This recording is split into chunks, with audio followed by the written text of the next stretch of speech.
সত্যিকার মানুষ হতে হলে তাকে সংস্কৃতি চর্চা করতে হয়। শিক্ষার উদ্দেশ্য যেন হয় দক্ষ এবং মানবিক মানুষ তৈরি করা।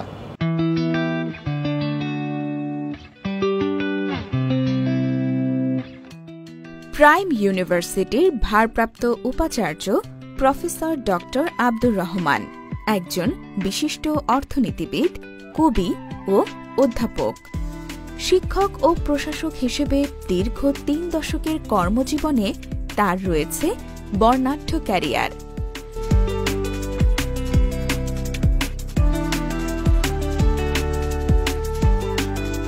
আমি যে কলেজের ছাত্র ছিলাম 1991 সালে সেই কলেজে শিক্ষকতা শুরু করি। এক পর্যায়ে সেই কলেজের বরগুনা জেলার বেতাগী মহাবিদ্যালয়ে, বর্তমানে সেটা সরকারি হয়েছে, এই কলেজের অধ্যক্ষর দায়িত্ব পালন করি। এর মধ্যে আমি ভারতের যাদবপুর বিশ্ববিদ্যালয়ে পিএইচডি করার জন্য চলে যাই।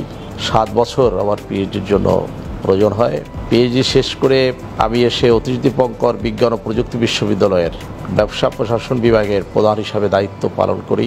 একই সাথে এগ্রিবিদ্যুতেরও বিভাগীয় প্রধান হিসেবে দায়িত্ব পালন করি। তখন আমি সেখানের সিন্ডিকেটের মেম্বার ছিলাম। অতীশ দীপঙ্কর থেকে 2015 সালে প্রাইম ইউনিভার্সিটিতে অধ্যাপক হিসাবে জয়েন করি এবং ব্যবসায় প্রশাসন বিভাগের বিভাগীয় প্রধান, ব্যবসায় অনুষদের ডিন, পাশাপাশি বিশ্ববিদ্যালয়ের প্রক্টরের দায়িত্ব পালন করি। পরবর্তীতে মহামান্য রাষ্ট্রপতি কর্তৃক ট্রেজারার হিসাবে নিযুক্ত হই প্রাইম ইউনিভার্সিটির। একটি বিশেষ অবস্থায় বিশ্ববিদ্যালয়ের ভারপ্রাপ্ত উপাচার্যের দায়িত্ব দেওয়া হয় আমাকে 2024 সালের 22 অগস্ট। বর্তমান দিন পর্যন্ত প্রাইম ইউনিভার্সিটির ট্রেজারার এবং ভারপ্রাপ্ত উপাচার্যের দায়িত্ব পালন করছি। আমার বেসিক সাবজেক্ট ইকোনমিক্স। পিএইচডির আমার প্রথম টপিক ছিল The influence of sharing of the gaseous water on economy of Bangladesh and West Bengal in India, a comparative study. But sorry to say that after 2 years আমার visa এবং registration বাতিল হয়ে যায়। তারপরে নতুন টপিকের উপরে ভারতের যাদবপুর বিশ্ববিদ্যালয়ে একই বিভাগেই অর্থনীতির বিষয়ে problems and prospects of coastal agriculture economy of Bangladesh, এই বিষয়ের উপরে আমি পিএইচডি ডিগ্রি অর্জন করি।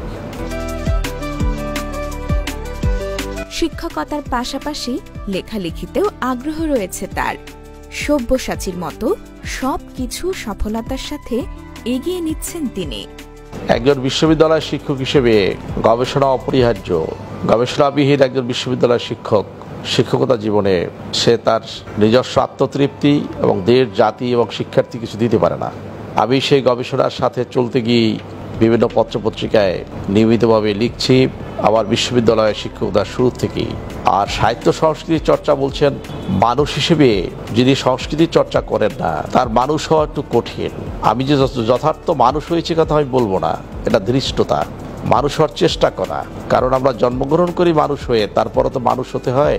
সংস্কৃতি চর্চাবিহীন একজন মানুষ, সে কোনো ধর্মের লোক হতে পারে, সে মুসলমান হতে পারে, খ্রিস্টান হতে পারে, হিন্দু হতে পারে বা অন্য ধর্মের হতে পারে, কিন্তু সত্যিকার মানুষ হতে হলে তাকে সংস্কৃতি চর্চা করতে হয়। যে কারণেই আমি ছাত্রজীবন থেকেই চেষ্টা করেছি সংস্কৃতির সাথে থাকা, আমার মা মাটি মানুষের সংস্কৃতির সাথে থাকা, বিশ্ব সাহিত্য চর্চা করা, বোঝার চেষ্টা করা এবং মেনে নেওয়া উভয় দিক থেকেই সংস্কৃতিকে আমি নিত্যদিনের চলার সাথী মনে করি।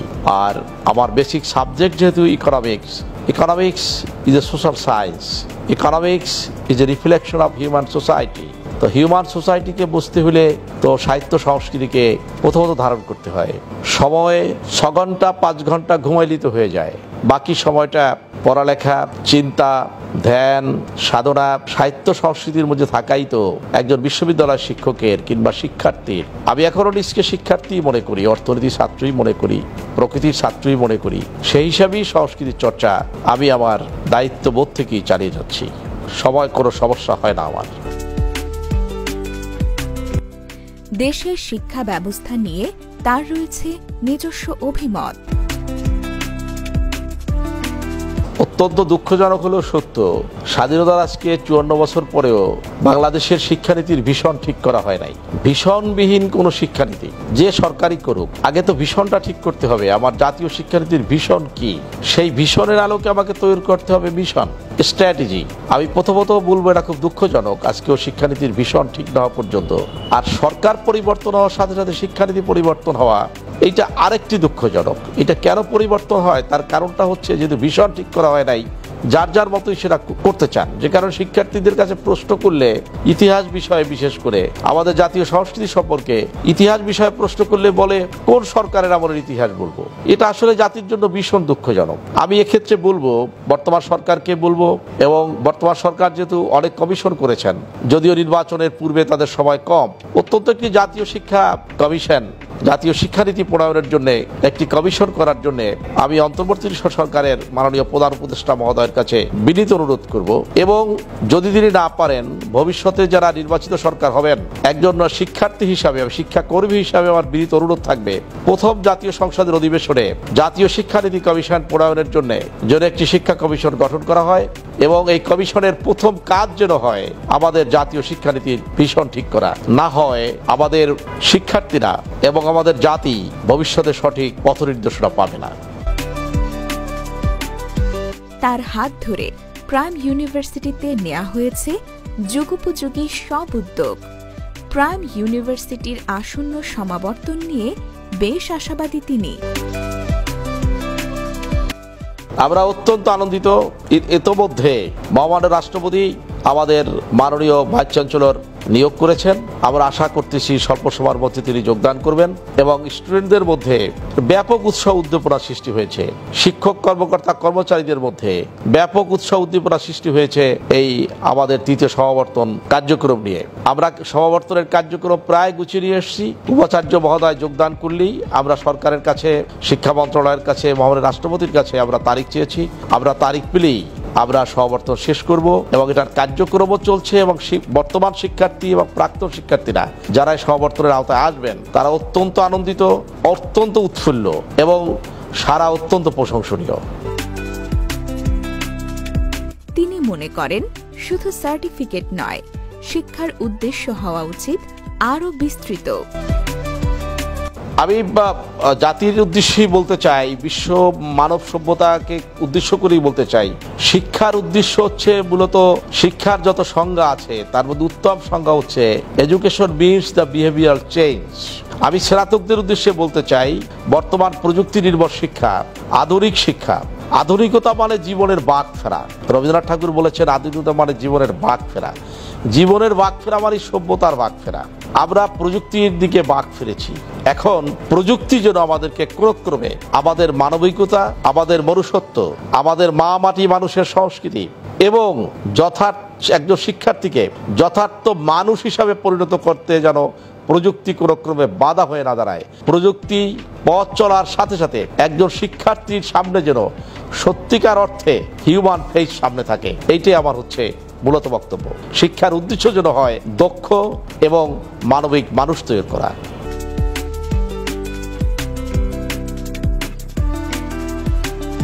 শিক্ষার্থীদের উদ্দেশ্যে আমার বিনীত নিবেদন হচ্ছে, তারা যেন জ্ঞান অন্বেষণের জন্য নিজকে নিবেদন করেন, চাকুরির জন্য নয়।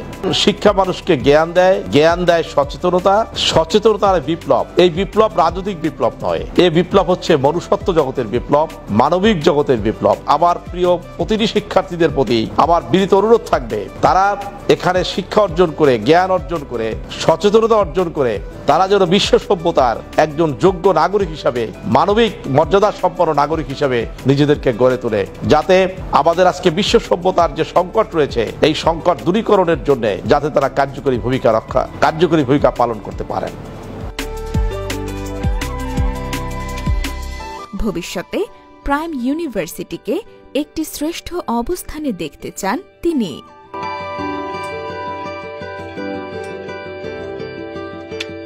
আমাদের ভীষণ ঠিক করা আছে, আপনারা শুনলে খুশি হবেন। আমরা যেখানে বসে আছি এটা আমাদের নিজস্ব ক্যাম্পাস। আমরা অত্যন্ত পরিচ্ছন্নভাবে এখানে শিক্ষক, কর্মকর্তা, কর্মচারী নিয়োগ দেওয়া হয় এবং আমাদের শিক্ষার্থীদের আমরা প্রস্তুত করার চেষ্টা করতেছি একবিংশ শতাব্দীর চ্যালেঞ্জ মোকাবেলা করার জন্য এবং গবেষণা কার্যক্রমের উপর আমরা গুরুত্ব দিয়েছি।